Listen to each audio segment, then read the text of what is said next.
여러 가지 말씀은 누가복음 5장 17절 말씀부터 봉독해 드리겠습니다. 하루는 가르치실 때에 갈릴리 각 촌과 유대와 예루살렘에서 나온 바리새인과 교법사들이 앉았는데 병을 고치는 주의 능력이 예수와 함께 하더라. 한 중풍병자를 사람들이 침상에 메고 와서 예수 앞에 들여놓고자 하였으나 무리 때문에 메고 들어갈 길을 얻지 못한지라. 지붕에 올라가 기와를 벗기고 병자를 침상채 무리 가운데로 예수 앞에 달아 내리니 예수께서 저희 믿음을 보시고 이르시되 이 사람아 네 죄사함을 받았느니라 하니라. 아멘. 누가복음 5장 17절로 20절까지 말씀을 통해서 그들의 믿음을 보시고 라는 제목으로 함께 말씀을 상고하겠습니다.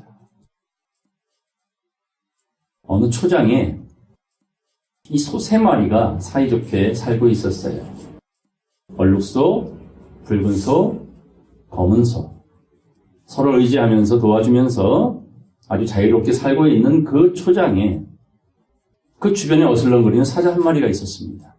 호시탐탐 잡아먹자 하는 목적을 가지고 소들의 주위를 빙빙 도는데 얼마나 이 3마리의 소가 사이좋게 지내는지 틈을 보이지 않아 늘 어떻게 하면 저 소를 잡아먹을까 하던 차에 꾀를 했어요.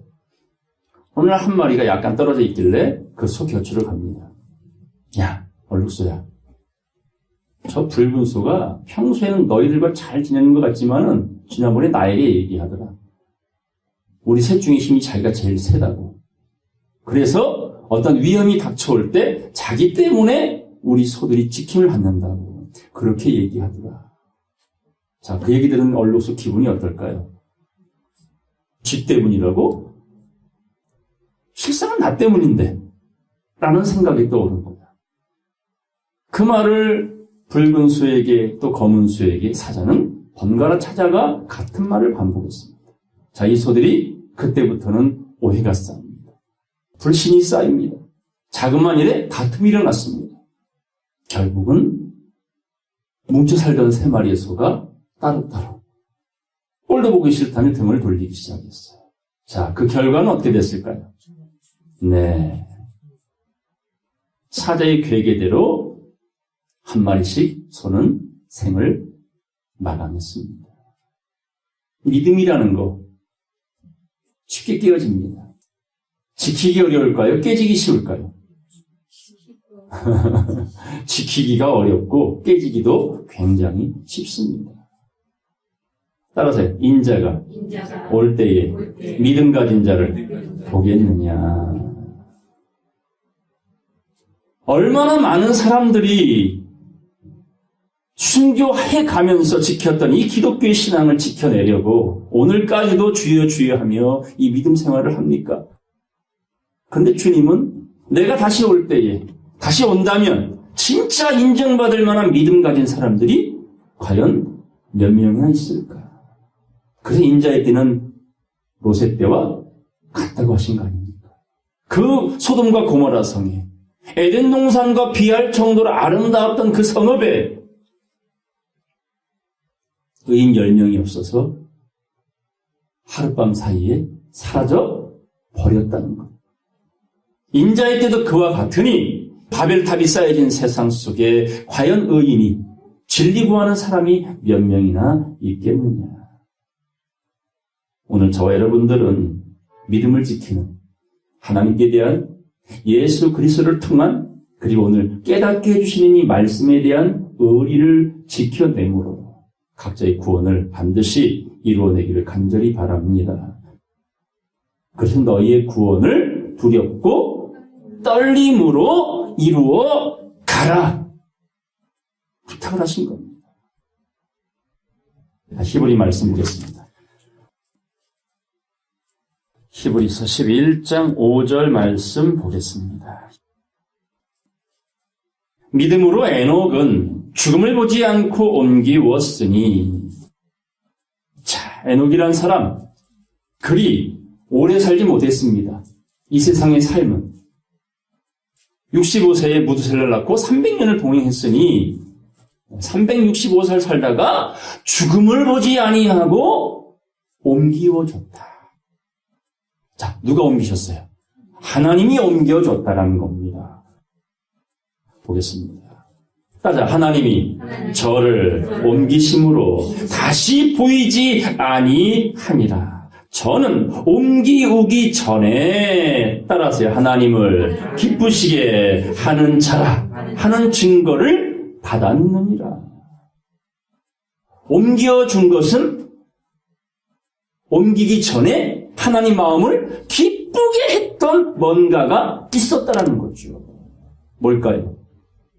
무엇을 하나님을 기쁘시게 했기에 죽음을 보지 아니하고 옮겨졌을까요?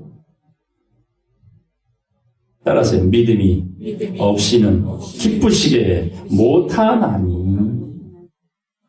고로 에녹은 뭘 가진 사람? 어떤 믿음? 자기 신념이 아니에요. 자기 신념 때문에 사단된 사람이 하나 있죠, 성경에. 누구요? 베드로. 주여, 내가 주님을 지켜드리겠나이다 했더니 예수님 뭐라 그래요? 사단아, 내 뒤로 물러가라. 네가 하나님의 일을 생각지 아니하고 사람의 신념을 따르는구나. 근데 에녹은 뭘 믿었어요? 에녹은 뭘 믿었다는 얘기 도대체? 물론 하나님 믿었어요. 근데 하나님 믿습니다, 이게 아니에요. 믿을 수 없는 걸 믿는 게 믿음인 거잖아요. 본 적도 없는 걸 본 것처럼 믿는 게 믿음이잖아요. 근데 에녹은 어떤 걸 믿었어요? 그의 아들의 이름의 뜻이 뭐예요? 무두셀라. 그가 죽으면 쏟아진다. 이걸 믿은 거예요. 이 지구에 하나님의 재창조의 역사가 이루어질 것. 물론 그 원인은 인간의 죄, 타락 때문이라는 걸 에녹은 알았고 자신이 낳은 아들의 이름에 하나님의 섭리를 기록한 거예요. 그게 믿음이었다는 얘기입니다. 그 다음 말씀 보겠습니다. 하나님께 나아가는 자는 따져 반드시 그가 계신 것과 그가 자기를 찾는 자들에게 상 주시는 이심을 믿어야 할지니라. 에녹의 상은 뭐였어요? 죽음을 보지 않고 옮겨지는 것. 믿을 수 없는 걸 믿고 아들의 이름을 그리 지어놓고 300년 동안 하나님과 동행함으로써 옮겨지는 상을 받았어요. 7절 다 같이 읽겠습니다. 믿음으로 노아는 아직 보지 못하는 일에 경고하심을 받아 경외함으로 방주를 예비하여 그 집을 구원하였으니 이로 말미암아 세상을 정죄하고 믿음을 좇는 의의 후사가 되었느니라. 노아 역시 증조 할아버지의 믿음을 그대로 이어받은 거야. 보지 못하는 일에 뭘 받았어요? 경고. 내가 이 세상을 물로 쓸어버릴 것이다. 너는 너를 위하여 방주를 지어라.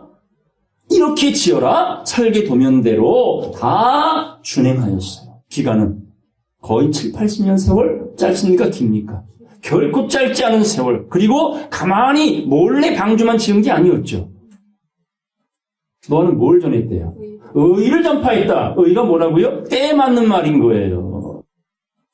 에녹의 때에 에녹에 맞는 믿음으로 전한 말씀과 같이 유다서에 보면 에녹이 말씀 전했잖아요. 노아 역시 방주를 짓는 날 동안에 의를 전파했어요. 하나님이 세상을 물로 심판하리라. 인자의 때는 노아의 때와 같다 하셨죠. 롯의 때와 같다 하셨죠. 노아의 때 물로 심판하리라. 롯의 때는 불과 유황으로 심판하리라. 이게 의입니다.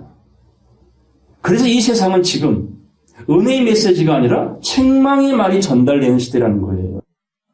심판의 메시지가 전달되어지는 때라는 겁니다. 가슴을 찢는 시대라는 겁니다. 울며 불며 하나님께 달려나와야 될 시기라는 거예요. 죄에 대하여, 의에 대하여, 심판에 대하여 잘못 믿고 있는 사람들에게 복음을 전하라. 그런 경고를 받은 노아는 믿음으로 뭘 졌어요? 방주를 지었습니다. 그리고 온 집을 겨우 8명이지만 집을 구원해 내었고 세상을 정죄합니다. 그리고 뭐가 되었어요? 의의 후사가 되었습니다. 에녹도 믿음으로, 노아도 믿음으로. 이런 믿음 가진 자를 보겠느냐? 보겠느냐? 이런 믿음 가진 빼앗기지 않는 저와 여러분 되기를 간절히 바랍니다. 그 믿음은 신념이 아닙니다. 마음판에 말씀을 새겨야만 지켜낼 수 있는 믿음입니다. 생각은 늘 바뀌잖아. 들쭉날쭉하잖아. 마귀는 여기 못 들어온다니까 여기만 들락거리는 거예요. 마귀는요. 여기서 우리를 농간하고 농단을 부리는 거예요. 여기 우리가 휘말린다니까 가슴이 살아있으면 절대 마귀는 틈탈 수가 없어요. 빛이 강한데 어찌 어둠이 역사합니까? 그러므로 말씀에 전신갑주하고 깨어 근신하여 악한 영을, 내 생각을 지배하려고 하는 마귀의 영을 사단아 물러가라. 주 너의 하나님만 경배하라. 그게 나의 신앙 고백이다. 이런 자에게 하나님의 구원이 아주 넉넉하게 주어질 것인 줄로 믿습니다. 본문 보겠습니다. 자, 오늘 이러한 믿음을 가진 몇 사람이 나옵니다. 그래서 오늘 본문 말씀에 예수님께서 그들의 믿음을 보시고 라고 한 거예요. 이 제목을 머릿속에 새기고 마음에 새기고 말씀을 함께 상고하겠습니다. 자, 하루는 가르치실 때에 갈릴리 각 촌과 유대와 예루살렘에서 나온 바리새인과 교법사들이 앉았는데, 자, 예수님이 복음을 전하시는데요. 예수에 대한 소문이 온 유대에 퍼졌어. 그랬더니 나름 이 시대로 말하면 신학자급에 있는 사람들이 예수가 신학교도 졸업하지 아니했고 그가 30년 동안 나사렛 동네에 살면서 그 아비 요셉 가업을 이어받아서 무슨 생활했어요? 목수 생활. 기껏해야 목수 주제에 하나님의 이름을 들먹거리며 마치 본인이 선지자인 양, 보냄을 받은 자인 양 복음을 전하는 걸 듣다 보니 저거 진짠가? 검증차. 그의 증거하는 말씀을 들으려고 하는 자들이 함께 하였습니다. 병을 고치는 주의 능력이 예수와 함께 하더라. 한 중풍병자를 사람들이 침상에 메고 와서 예수 앞에 들여놓고자 하였으나, 중풍병자, 중풍 뭔지 아시죠? 뇌경색, 뇌출혈. 머리 쪽에 오는 질환이 중풍입니다. 그 결과로 마비가 오죠. 몸의 마비도 오지만 언어의 마비도 와요. 어쨌든 중풍병 걸린 사람 하나가 있는데 그를 늘 지켜봤던 아마 친한 사람들이겠죠. 어떻게 하든지 이 친구를 예수님 앞에 데려와 치료를 시키고 싶은 간절한 마음에 그 소문을 듣고 찾아왔는데 19절 따르세요. 무리 때문에 꼭 뭔가 방해 요소가 있다니까요. 말씀을 듣는데 열매 맺지 못하는 이유가 있죠. 길가밭, 돌짝밭, 가시밭. 말씀을 들어도 깨달아지지 않는 것, 이해되지 않는 것, 집중되지 않는 것, 다양한 이유가 있다는 거예요. 그래서 말씀은 착하고 좋은 마음으로 듣되 인내라는 말은 뭐 하라는 얘기예요? 집중하라 그 말입니다. 예수를 바라보라 그 말입니다. 좌우로 치우치지 말라 그 말입니다. 오늘 이 침상을 어렵게 메고 온 사람들 앞에 무리들이 가득 찼어요. 예수는 볼 수가 없어요. 메고 들어갈 길을 얻지 못했습니다. 구원이 바로 지척인데, 자, 포기해야 됩니까? 어찌하든지 목적을 이루어내야 되겠습니까? 그래서 이들이 어떻게 하면 예수를 만날 수 있을까 보다 보니 지붕에는 사람이 올라가 있지 않아. 야, 지붕으로 올라가자. 자, 그 집은 자기들 집이요, 남의 집이요? 지붕에 올라가 기와를 뜯어버리지. 자, 남의 집을 뭐 하자는 얘기입니까? 파손하자, 훼손하자. 그래, 좋아. 거기까지는 좋았어. 훼손해가지고 어렵게 내렸다고 쳐. 만에 하나 예수님이 이 뭣들 하는 거야 하고 야단을 치고 내쫓아 버리면 이건 아무것도 얻지 못하는. 그런데 이 사람들은 그런 계산이 안 들어갑니다. 오로지 이 친구를 예수 앞에 보여드려야 되겠다. 그러면 분명히 나을 것이다 하는 믿음이 있었기 때문에 다른 건 생각 안 해. 앞으로 어떤 일이 벌어질 건 모르지만 오로지 나으리라. 보겠습니다. 지붕에 올라가 기와를 벗기고 병자를 침상체 무리 가운데로 예수 앞에 달아내리니, 이 장면을 예수님은 아셨어요. 그리고 이렇게 말합니다. 따라서 예수께서 저희 믿음을 보시고 이르시되 이 사람아 네 죄 사함을 받았느니라. 아니, 이게 동문서답이죠. 중풍병자를 그 어려운 환경에, 그 불편한 상황에, 말도 안 되는 상황에서 예수 앞에 내린 사람의 바람은 중풍병 고쳐주길 바랬던 거지. 그 환자를 보는 순간 예수님이 병자야 일어나 걸어라 이러게 바랬던 거 아닐까요? 근데 뜬금없이 네 죄 사함 받았느니라. 누구의 믿음을 보시고? 병자의 믿음이 아니었어요. 그를 내리온 사람, 만약에 아무 일도 벌어지지 않으면 괜히 집 부셨으니까 집값 물어줘야 될 거 아니에요. 그럼에도 이 친구를 사랑했던 사람들의 믿음을 아셨던 예수님께서는 근원의 문제를 해결해 주십니다. 자, 중풍병 고침받았다고 쳐요. 언젠간 죽을까요, 안 죽을까요?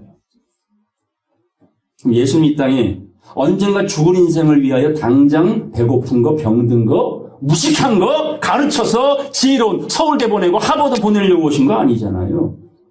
예수님이 오신 건 무식해도 괜찮아, 병들어도 괜찮아, 가난해도 괜찮다니까.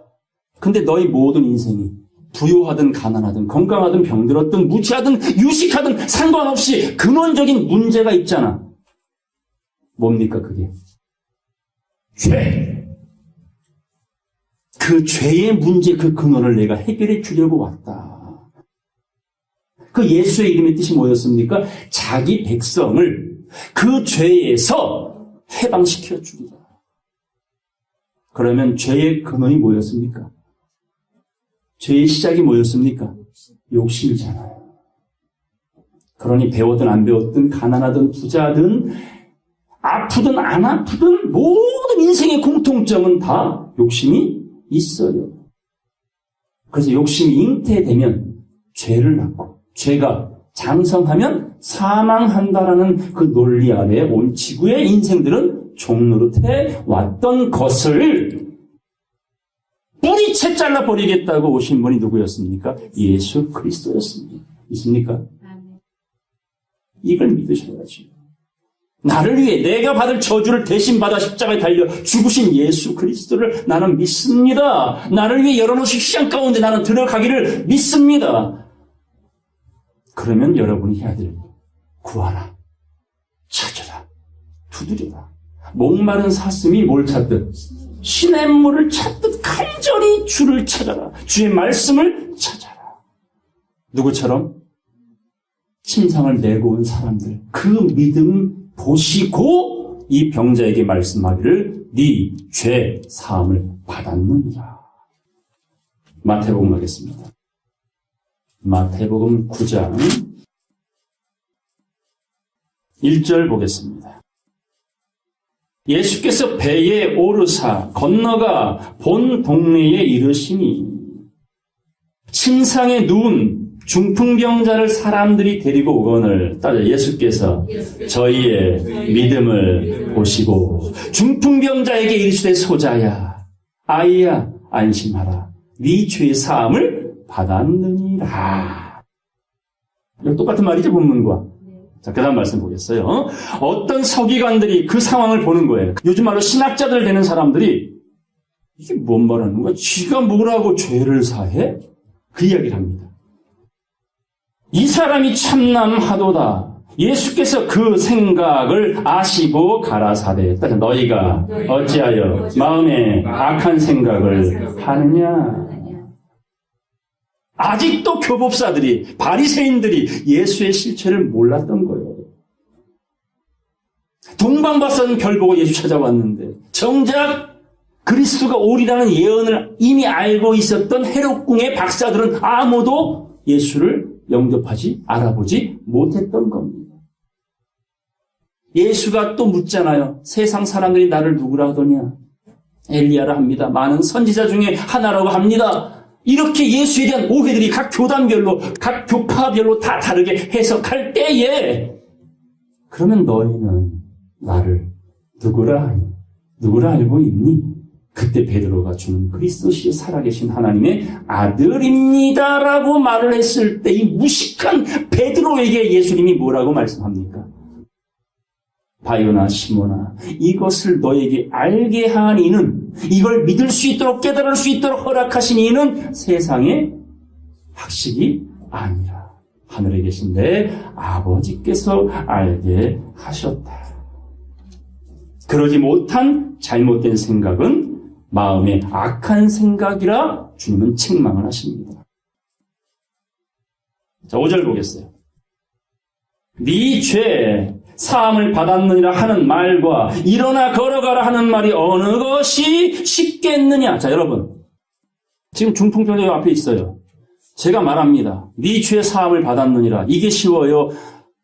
병자야 일어나 걸어가라. 이게 쉬워요? 사람들이 볼 때는 예수님이 하는 말이 굉장히 쉬워 보였어. 왜? 말만 하니까. 네 죄 사함 받았느니라 할 때 일어났어요? 아니, 누워있어요. 누워있다니까? 구경꾼들이, 그리고 침상을 메고 온 사람들이 바랬던 건 지금 중풍병자가 벌떡 일어나길 바랬던 거예요.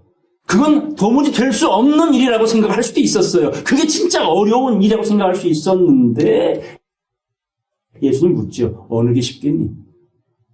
그럼 주님께는 어떤 게 쉬울까요? 죄 사해 주는 게 쉬울까요? 병자 일어나 걷게 해주는 게 쉬울까요?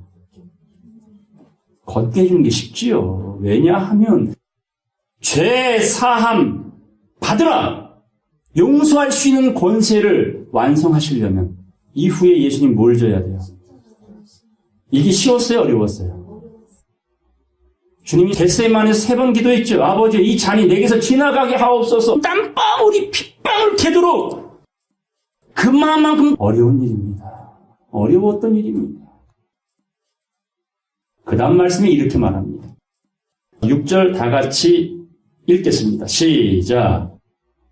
그러나 인자가 세상에서 죄를 사하는 권세가 있는 줄을 너희로 알게 하려 하노라 하시고 중풍병자에게 말씀하시되 일어나 네 침상을 가지고 집으로 가라. 죄 사해 주셨죠? 그리고 이제사 침상을, 자기 침상을 들고 집으로 돌아가라 말합니다. 자, 아까는 그 침상을 누가 메고 왔어요? 사람들이. 간절한 믿음을 가지고 이 사람이 예수 앞에 노임을 받고 자유를 얻고 치료를 받기를 원했던 그 믿음을 가진 사람이 메고 왔는데 죄 사함 받고 나니까, 병 고침 받고 나니까 이 침상을 누가 들고 가 이제? 자기가. 잘 보셔야 돼요. 자기 침상은 누가 들고 다녀야 돼? 자기들이 들고 다니셔야 돼요. 자기 침상 누가 매주는 것이 아닙니다. 누가복음 가겠어요? 19장. 자, 누가복음 19장 1절 보겠습니다. 예수께서 여리고로 들어 지나가시더라. 삭개오라 이름하는 자가 있으니 세리장이요 또한 부자라. 저가 예수께서 어떤 사람인가 하여 보고자 하되 키가 작고 사람이 많아서 할 수 없어. 본문에도 사람이 무리가 많아서 결국 지붕 위로 올라갔잖아요. 이 침상을 메고. 삭개오는 어디로 올라갔어요? 뽕나무. 여호와 이레입니다. 여호와 이레. 궁하면 통하는 거예요. 궁하면 통합니다. 간절하면 찾아집니다. 그 간절한 마음도 누가 주신다? 하나님께서. 택하신 자의 마음에 간절함을 주신다니까요. 고난 속에서 하나님만 바라보게 만드신다니까요. 어떤 사람인지 예수를 보고자 할 때 많은 사람들이, 키가 큰 사람들이 가로막아 장벽처럼 볼 수가 없어. 4절입니다. 앞으로 달려가 보기 위하여 뽕나무에 올라가니 이는 예수께서 그리로 지나가시게 됩니다. 예수께서 그곳에 이르사 우러러 보시고 이르시되 따라서 삭개오야 속히 내려오라. 내가 오늘 이 집에 유하여야 하겠다. 아니, 처음 본 사람의 이름을 알고 계시잖아요. 그럼 이미 뽕나무에 올라갈 것까지 예수님은 알고 계신 거예요. 올라갈 때까지 기다려 주신 겁니다. 삭개오의 이름의 뜻은 깨끗한 자란 뜻이에요. 6절 급히 내려와 즐거워하며 영접하거늘 무사람이 보고 수군거려 가로되 저가 죄인의 집에 유하려 들어갔도다 하더라. 자, 그 당시에 사람들은 삭개오를 뭐로 봤어요? 죄인, 불법자로 봤어요. 사람의 눈이 중요한 건 아닙니다. 예수님, 하나님 눈에 어떻게 띄느냐가 중요한 거 맞지요? 보겠습니다. 삭개오가 서서 주께 여짜오되 주여 보시옵소서. 내 소유의 절반을 가난한 자들에게 주겠사오며 만일 네 것을 토색한 일이 있으면 4배나 갚겠나이다. 예수께서 이르시되 오늘 구원이 이 집에 이르렀으니 이 사람도 아브라함의 자손이라. 인자에 온 것은 잃어버린 자를 찾아 구원하려 함이로다. 이런 죄인의 구원을 위하여 예수가 오셨고 중풍병자의 죄도 주님이 사해 주셨고 오늘 모든 사람이 죄인이라 손가락질 받는 삭개오의 죄도 사해 주셨잖아. 오늘 이 집에 구원이 이르렀다. 선포해 주신 겁니다. 깨끗한 자는 삶의 모습이 어찌할지라도 깨끗합니다. 불의한 자는 삶의 모습이 화려해도 불의합니다. 예레미야가 부름받을 때 뭐랍니까? 주여 저는 아이입니다. 아무 소리 할 수 없는 아이입니다. 너는 다시는 너를 아이라 하지 말아라. 이사야가 부름받을 때 뭐랍니까? 주여 저는 죄인입니다. 너는 다시 죄인을 하지 마라 하고 입술에 숯불을 대지져줍니다. 하나님이 쓰시겠다 할 때는 사울을 바울 만들어 사용하십니다. 오늘 이 자리까지 인도하신 것은 사람의 의지, 여러분의 의지가 아닌 거 아시죠? 이끌지 아니하시면 한 사람도 이 말씀 앞에 올 수 없으니 이끌어 주신 자는 마지막 날에 내가 그를 다시 살리리라. 그 약속 성취받는 저와 여러분 되기를 간절히 바랍니다. 이렇게 가로막는 무리들, 키 큰 사람들, 장벽들, 예수를 가로막는 자들, 그런 자들 때문에 선택받은 자들이 예수를 못 만나나요? 만납니다. 삭개오처럼 오늘 중풍병자처럼. 요한복음 1장 가겠어요. 43절 보겠습니다. 이튿날 예수께서 갈릴리로 나가려 하시다가 빌립을 만나 이르시되 나를 쫓으라. 그냥 생뚱맞게 주님 뭐라 그래요? 나를 따르라. 베드로 부르시고 안드레 부르시듯이 빌립을 부릅니다. 44절 빌립은 안드레와 베드로와 한 동네 벳세다 사람이라. 빌립이 나다나엘을 찾아 이르되 모세가 율법에 기록하였고 여러 선지자가 기록한 그 일을 우리가 만났으니 요셉의 아들 나사렛 예수니라. 예수에 대해서 이제 자신 있게 전합니다. 예수를 가로막는 자가 아니라 예수를 소개하는 자예요. 빌립은. 보겠습니다. 나다나엘이 가로되 나사렛에서 무슨 선한 것이 날 수 있느냐? 따라서 빌립이 가로되 와 보라. 긴 말했어요? 짧은 말했어요? 아주 간단하죠. 와봐. 네가 직접 보고 네가 직접 들어봐. 이렇게라도 우리는 복음을 전해야죠. 예수를 가로막는 사람 돼야 되겠습니까? 예수의 향기를, 예수의 빛을 반사해서 보여드리는 사람 돼야 되겠습니까? 뽕나무가 대기하고 있고요. 지붕이 대기하고 있어요.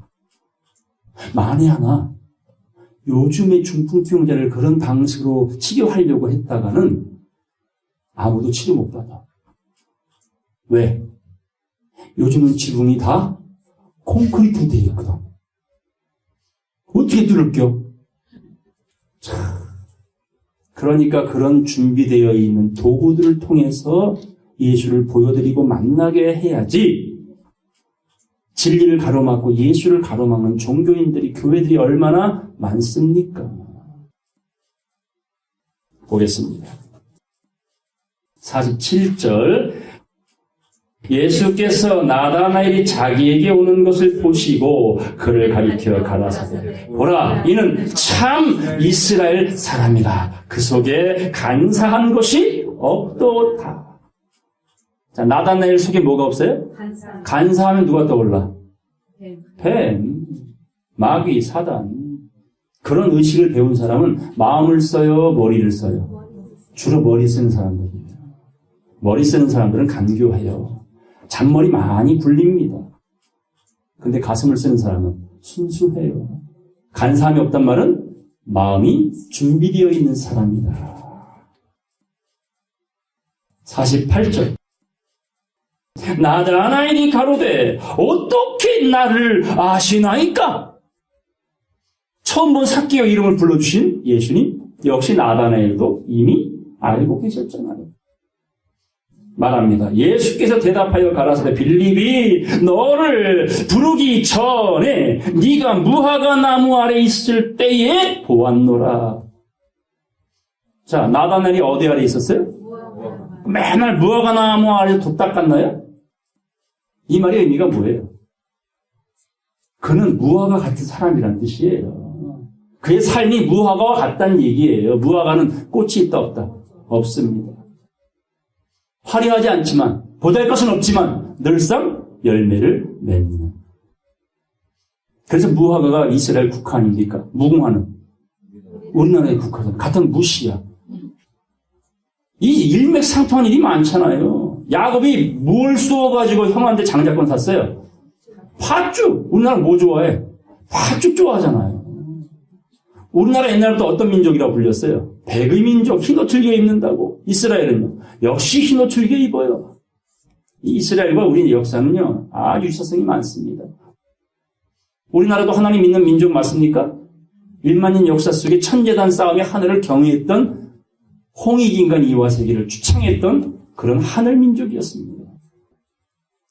지금은 경상남북도 많은 이스라엘이 온 세계를 주름잡지요.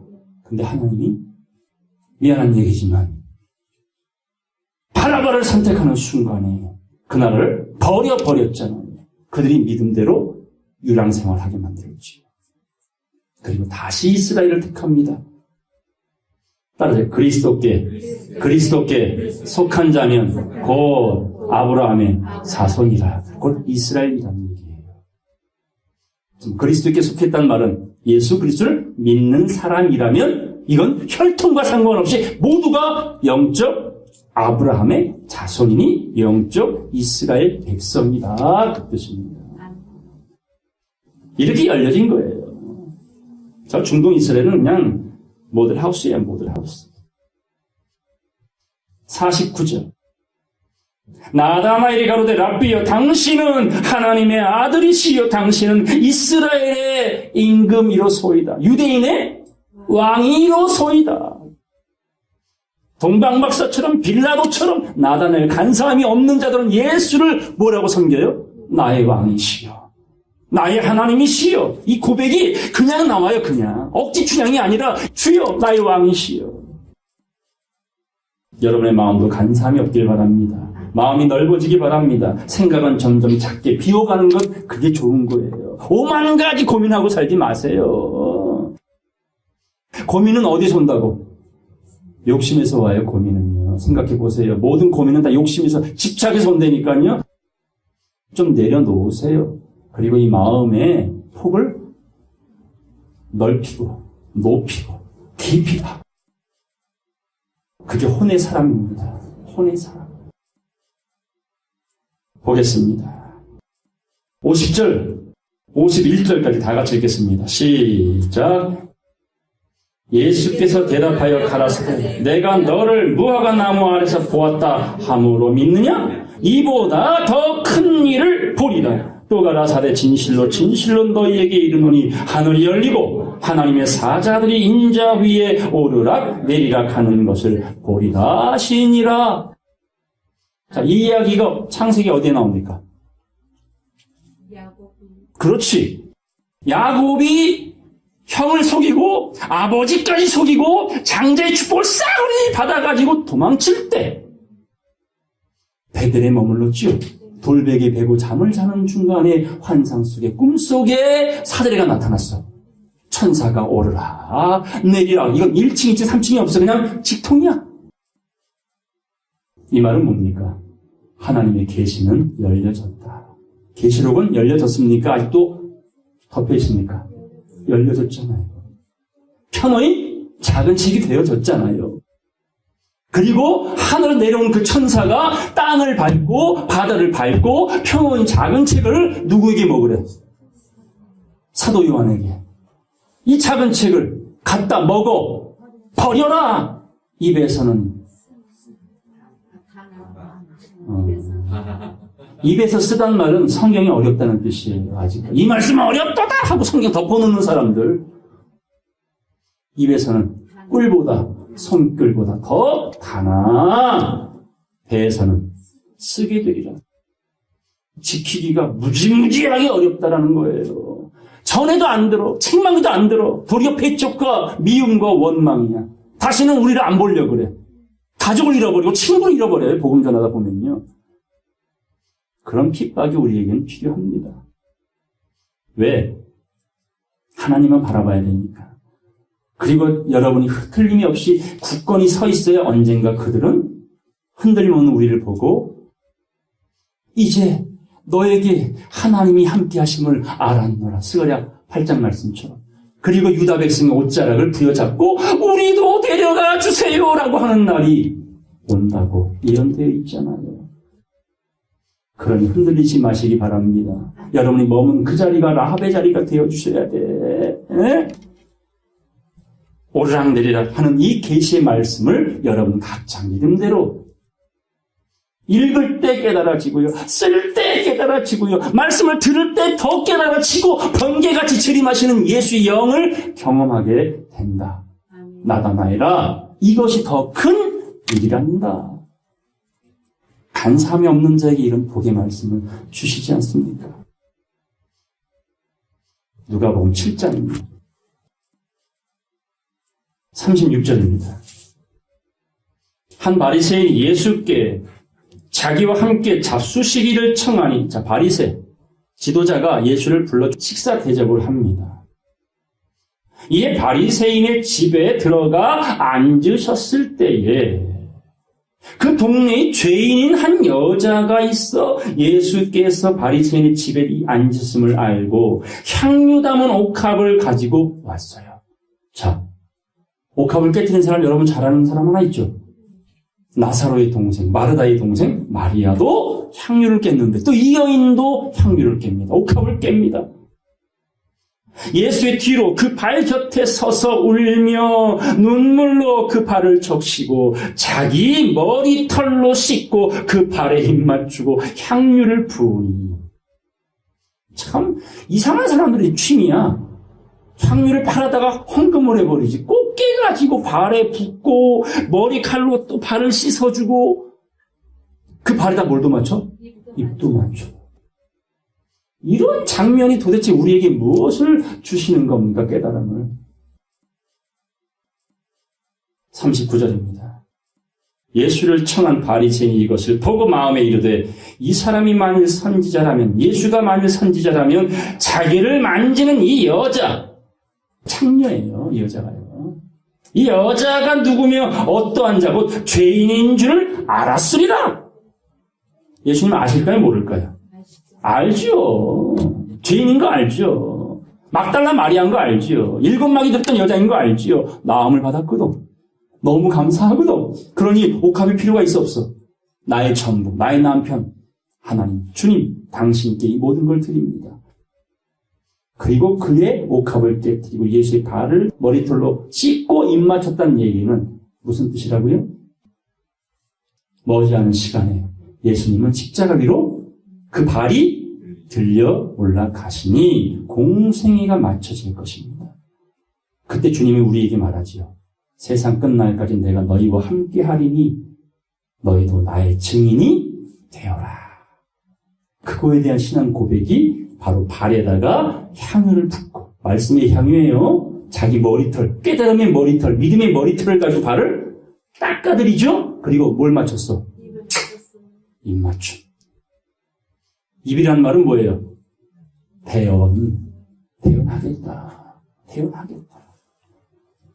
이런 행위 하나하나가 다 영적이라는 걸 여러분은 이해를 잘 하셔야 됩니다. 40절. 예수께서 대답하여 가라사대 시몬아, 이건 베드로 아니에요. 또 다른 시몬입니다. 내가 네게 이를 말이 있다 하시니 저가 가로되 선생님 말씀하소서. 가라사대 빚주는 사람에게 빚진 자가 둘이 있어 하나는 500데나리온을 졌고 하나는 50데나리온을 졌는데 갚을 것이 없으므로 둘 다 탕감하여 주었으니 둘 중에 누가 저를 더 탕감해 준 사람을 더 사랑하겠느냐. 시몬이 대답하여 가로되 제 생각에는 많이 탕감받은 사람일 겁니다. 가라사대 네 판단이 옳다 하시고 여자를 돌아보시며 시몬에게 이르시되, 따라서 이 여자를 보느냐. 여러분, 우린 여자 잘 봐야 돼. 성경에 나오는 여자들. 네가 네 집에 들어오매, 따라서 너는 내게 발 씻을 물도 주지 아니하였으되. 원래 예의가 있으면 이스라엘은 무조건 손님이 오시면 대에다 물을 떠다가 드려요. 정말 좋아하고 존경하는 분이면 그분의 발을 씻겨드리는 게 예의였습니다. 근데 이 바리새인은, 율법사는 예수님이 오셨는데도 발을 씻겨드릴 마음도 물을 드릴 준비도 안 돼 있었다. 외식자니까. 그런데 이 여자는 눈물로 내 발을 적시고 그 머리털로 씻었으며 너는 내게 입 맞추지 아니하였으되 저는 내가 들어올 때부터 내 발에 입 맞추기를 그치지 아니하였으며 너는 내 머리에 감람유도 붓지 아니하였으되 저는 향유를 내 발에 부었느니라. 47절로 50절 다 같이 읽겠습니다. 이러므로 내가 네게 말하노니 저의 많은 죄가 사하여 졌도다. 이는 저의 사랑함이 많음이라. 사함을 받은 일이 적은 자는 적게 사랑하느니라. 이에 여자에게 이르시되 네 죄 사함을 받았느니라 하시니 함께 앉은 자들이 속으로 말하되 이가 누구이기에 죄도 사하는가 하더라. 예수께서 여자에게 이르시되 따라서 네 믿음이 너를 구원하였으니 평안히 가라. 샬롬. 구원은 어떻게 받아요? 자기 믿음으로 구원받는 거예요. 여러분도 그런 믿음이 있기를 바랍니다. 자기 신념, 머리로 믿는 신념이 아니라 가슴을 내어드리는 하나님이 인정해 주시는 믿음. 옥합을 깨트립니다. 침상을 메고 지붕을 뚫어버립니다. 뽕나무 위로 올라갑니다. 토색한 것 다 4배나 갚겠답니다. 진짜 부자가 된 사람들의 신앙 고백입니다. 진짜 부자 된 사람들. 에베소 1장 가겠습니다. 에베소 1장 3절. 찬송하리로다 하나님 곧 우리 주 예수 그리스도의 아버지께서 그리스도 안에서 하늘에 속한 모든 신령한 복으로 우리에게 복 주시되. 아버지는 우리에게 뭘 주길 원하셔요? 복. 근데 하나님이 주고자 하는 복과 인생이 바라는 복은 같아야 달라요. 달라도 그렇게 말하면 너무 달라 이렇게 말해요. 짜증나게 달라. 화딱지나게 달라요.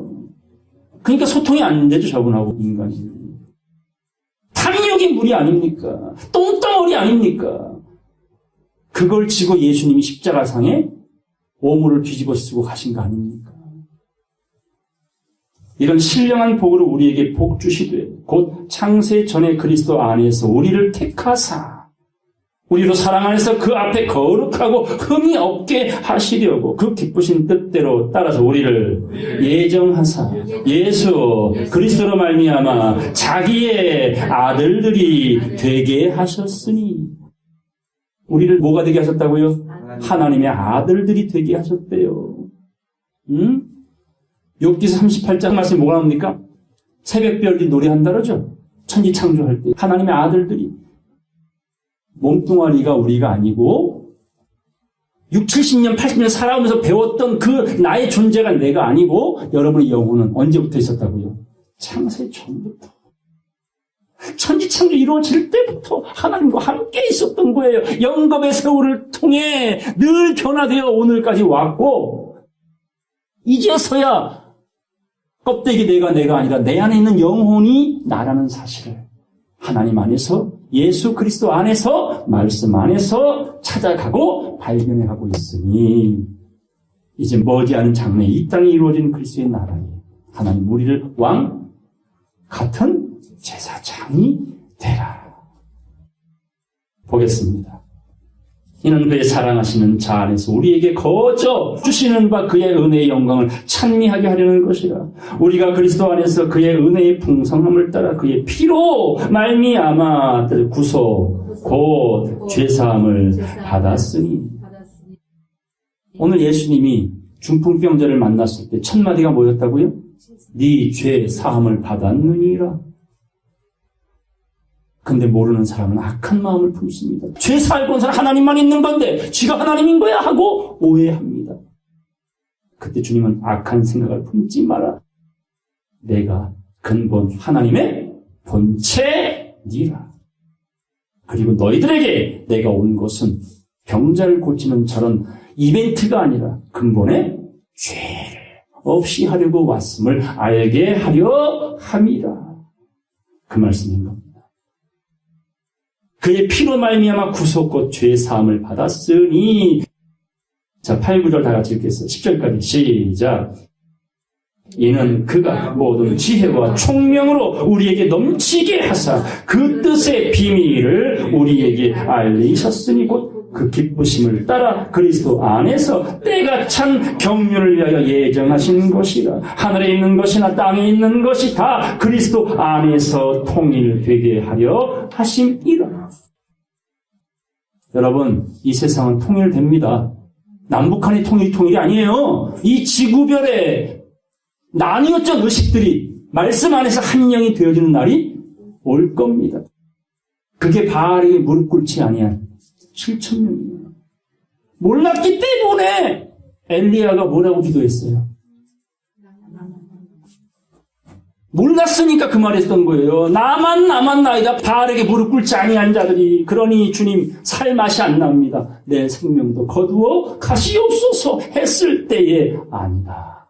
너와 같은 바알에게 무릎 꿇지 않은 7,000명이 있단다. 그들과 머지않은 장래에 통일됩니다. 한 영이 됩니다. 첫째 부활에 참여케 됩니다. 13절 보겠습니다. 그 안에서 너희도 진리의 말씀 곧 너희의 구원의 복음을 듣고 그 안에서 또한 믿어 따라서 약속의 성령으로 인치심을 받았으니. 이거 받아야 돼, 안 받아야 돼? 네 죄 사함을 받았다는 말은 인침받는 거예요. 생각과 마음에 인침받는 거예요. 진리의 말씀을 듣고 믿어야만 받는 게 인침 아닙니까? 그게 진짜 죄 사함이다라는 겁니다. 17절 보겠습니다. 우리 주 예수 그리스도의 하나님 영광의 아버지께서 지혜와 계시 정신을 너희에게 주사 하나님을 알게 하시고 너희 마음 눈을 밝히사 그의 부르심의 소망이 무엇이며 성도 안에서 그 기업의 영광의 풍성이 무엇이며 그의 힘의 강력으로 역사하심을 따라 믿는 우리에게 베푸신 능력의 즉이 크심이 어떤 것을 너희로 알게 하시기를 구하노라. 변화의 영광, 구원의 영광, 왕같은 제사장의 영광, 이런 모든 것을 믿음으로 깨닫기를 원한다. 죄사함이 그래서 필요한 거였고 그걸 위해 예수가 오셔서 다 이루셨던 겁니다. 그러나 우리는 죄인이다 아니다? 아닙니다. 의인입니다. 의인은 믿음으로 살리다. 그 두 번째 믿음인 깨달음의 믿음을 통해 그리스도의 장성한 분량에까지 자라가 랩처 끌어올린다 휴거. 그게 신부된 거룩한 백성임을 약속해 주십니다. 마가복음 4장 가겠어요. 9절 보겠습니다. 또 이르시되 들을 귀 있는 자는 들으라 하시니라. 예수께서 홀로 계실 때에 함께한 사람들이 12 제자로 더불어 그 비유들을 묻자오니 이르시되 하나님 나라의 비밀을 너희에게는 주었으나 외인에게는 모든 것을 비유로 하나니 이는 저희로 보기는 보아도 알지 못하며 듣기는 들어도 깨닫지 못하게 하여 돌이켜 죄사함을 얻지 못하게 하려 함이니라 하시고 또 가라사대 너희가 이 비유를 알지 못할지인데 어떻게 모든 비유를 알겠느냐. 보기는 보아도 알지 못하고 듣기는 들어도 깨닫지 못하는 것, 이게 죄인이요. 반대로 너희 눈은 봄으로 너희 귀는 들음으로 천국의 비밀을 아는 것이 너희에게는 허락이 되었으니 지혜와 계시의 정신을 주어 깨달음을 얻고 말씀이 전신갑주를 취하고 악한 영들과 싸워 이기는 마귀 세력을 발등상시키는 자들이 지금 자기 침상을 들고 일어나 걸어가는 죄사함 받은 자인 줄로 믿습니다.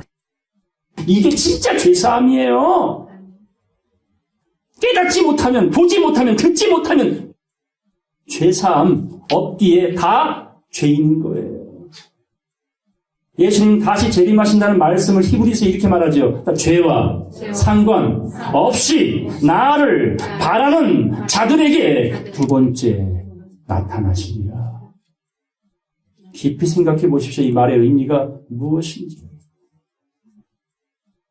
자, 이 성경에 지붕이 나오죠. 오늘 본문에 지붕을 뚫고, 자, 지붕을 뚫어버리고 예수님께 침상을 내어 드릴 때. 신명기 22장 8절 보겠습니다. 다 같이 읽겠어요. 시작. 네가 새 집을 건축할 때에 지붕에 난간을 만들어 사람으로 떨어지지 않게 하라. 그 피 흐른 죄가 네 집에 돌아갈까 하노라. 자, 집을 짓고 지붕이 있잖아요. 지붕 없는 집은 없죠. 그 지붕을 만들 땐 반드시 뭘 만들래? 난간을 만들래. 성벽을 쌓아주래. 너희 행위를 옳게 하래요. 너희로 인하여 시험 들지 않게 하랍니다. 그러니까 말씀을 받은 자의 행실이 오른발, 왼발. 생각과 마음이 하나가 돼야 돼. 생각과 마음이 달라야 돼. 하나가 돼야 되잖아요. 깊이 생각해 보십시오. 이 말의 의미가 무엇인지. 그러므로 지붕을 만들 때에 난간을 반드시 울타리를 쳐 주어라. 이 울타리가 누굽니까? 예수 그리스도잖아요. 예수 그리스도. 말씀의 울타리잖아요. 성벽, 성곽이 없으면 성전은 들깨들이 들락거린다 했잖아요. 자, 시편 가겠습니다. 102편. 7절 말씀 보겠습니다. 7절. 8절까지 다 같이 읽겠습니다. 내가 밤을 새우니 지붕 위에 외로운 참새 같으니이다. 내 원수들이 종일 나를 해방하며 나를 대하여 미칠 듯이 날치는 자들이 나를 가리켜 맹세하나이다. 성도들이 망하기를 마귀가 원한다. 날뛰고 있다. 그런 모습을 바라보는 성도들은 지금 어디 위에 있다고? 지붕 위에 있는 외로운 참새와 같다. 엘리야의 심정, 예레미야의 심정, 참새도 집이 있고 여우도 굴이 있는데 인자는 머리 둘 곳이 없다고 말합니다. 그 예수님이 계신 자리가 바로 지붕이었습니다. 누가복음 말씀 보겠습니다. 17절. 자, 난간이 잘 갖춰진 지붕. 그 지붕에 있는 사람들은 이렇게 주님이 준비를 시킵니다. 누가복음 17장 28절 보겠습니다. 또 롯의 때와 같으리니 사람들이 먹고 마시고 사고 팔고 심고 집을 짓더니 롯이 소돔에서 나가던 때에 그 날에 하늘에서 불과 유홍이 비오듯 하여 저희를 멸하였느니라. 자, 이 날이 올까요, 안 올까요? 옵니다. 옵니다, 반드시. 그럼 여러분은 롯과 뒷딸이 돼야 되겠죠? 노아의 때는 거의 80년 이상은 기다려줬지만 하나님이 롯의 때는요, 하룻밤을 안 기다려주셨어요. 순식간에, 일시간에 세상은 그렇게 뒤집어 줍니다. 보겠어요. 인자의 나타나는 날에도 이러하리라. 31절. 그날에 만일 사람이 지붕 위에 있고 그 세간이 집안에 있으면 그것을 가지러 내려오지 말 것이요. 밭에 있는 자도 이와 같이 뒤로 돌이키지 말 것이라는 말은 집착하지 마라. 미련 갖지 마라. 내가 원하는 건 네 권력과 재물, 네 몸뚱아리가 아니라 네 영혼이다. 영혼이 살아야 몸도 변화될 수 있다. 그러므로 지붕에 있는 자는 내려가지 말랍니다. 자, 32절.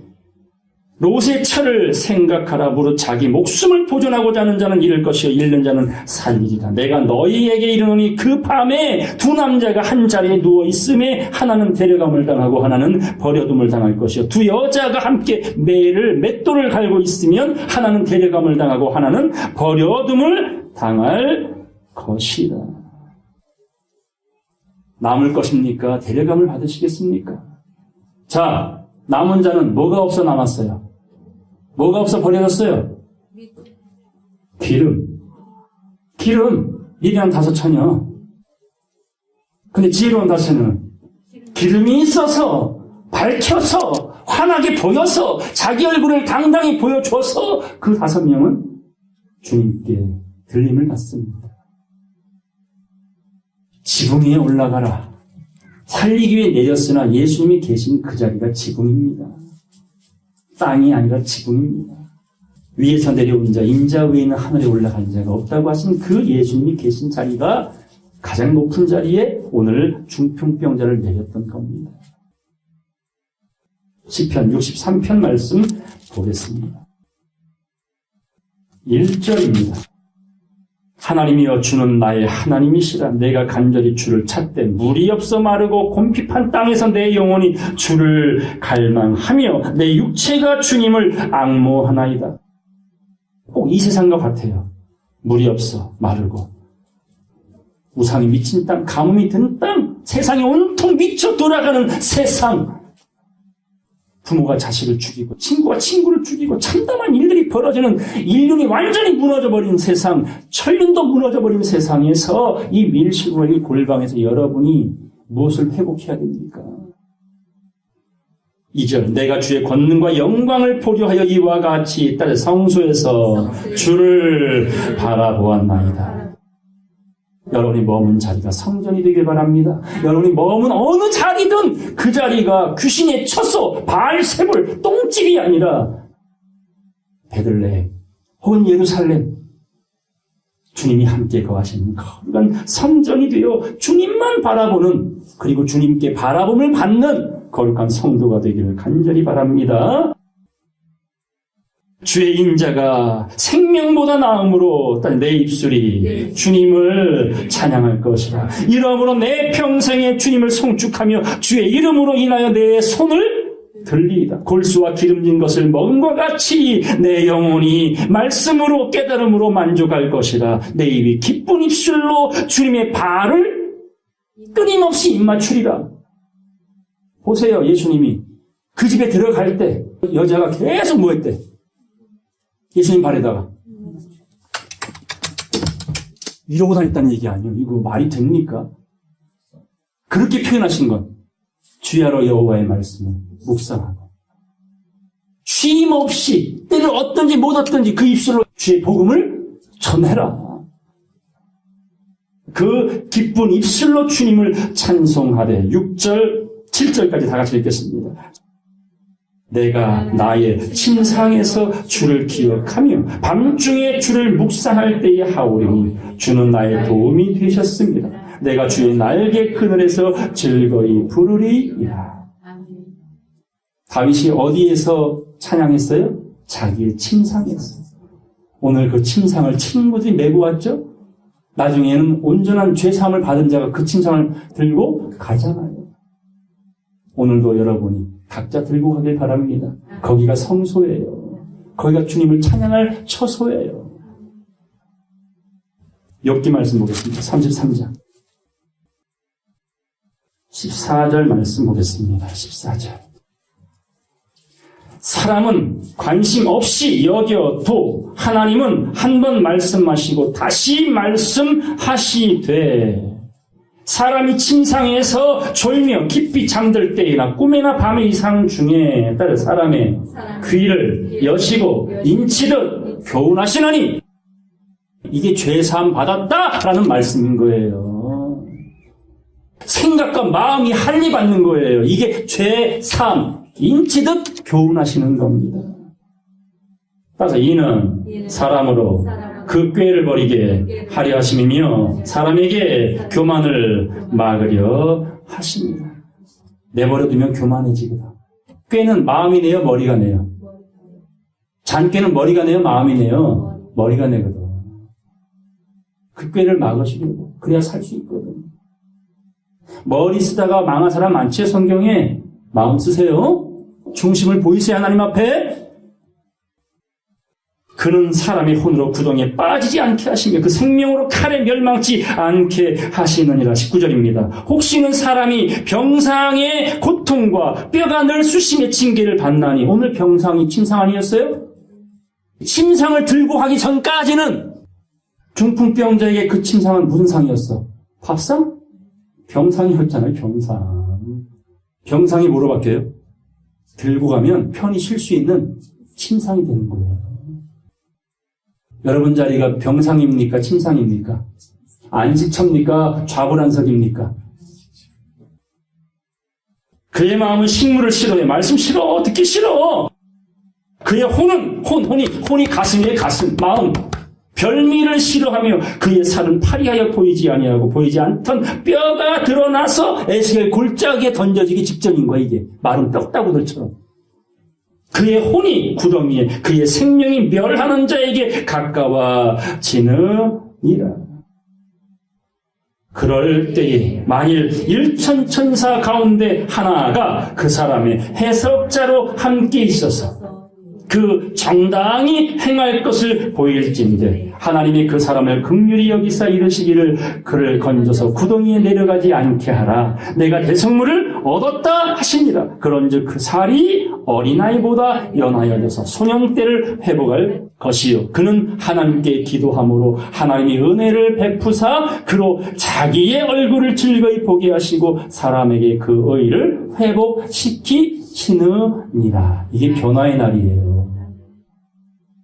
변화의 때예요. 그때를 맞이하려면 그 병상이 침상으로 바뀌기 위해선 인치듯 교훈하시는 말씀을 듣고 눈이 밝아지고 귀가 뚫어지고 마음이 착하고 온유한 마음 되요. 아멘, 아멘 하고 그 마음판의 말씀을 새길 때에 누가 나타난다고? 해석자가 정당히 바른 길 갈 수 있도록 가이드 해줄 것이다. 이 해석자가 누구예요? 오늘 본문 말씀은 그렇죠. 침상을 메고 온 사람인 거예요. 어찌하든지 살리겠다고, 어찌하든지 오늘 깨우겠다고. 그런 다구름 소리를 베드로가 들었고 계지바의 소리를 나만 장군이 들었던 거 아닙니까?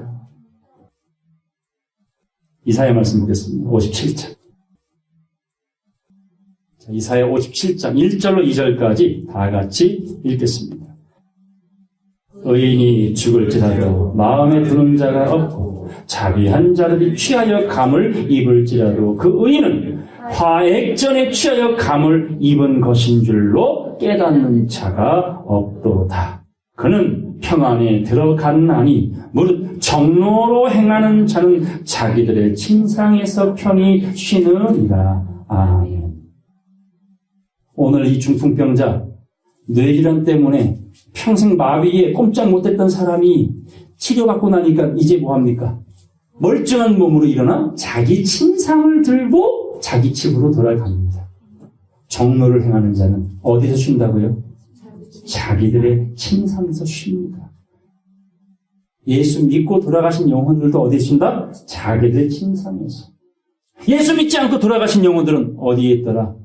옥에 있습니다.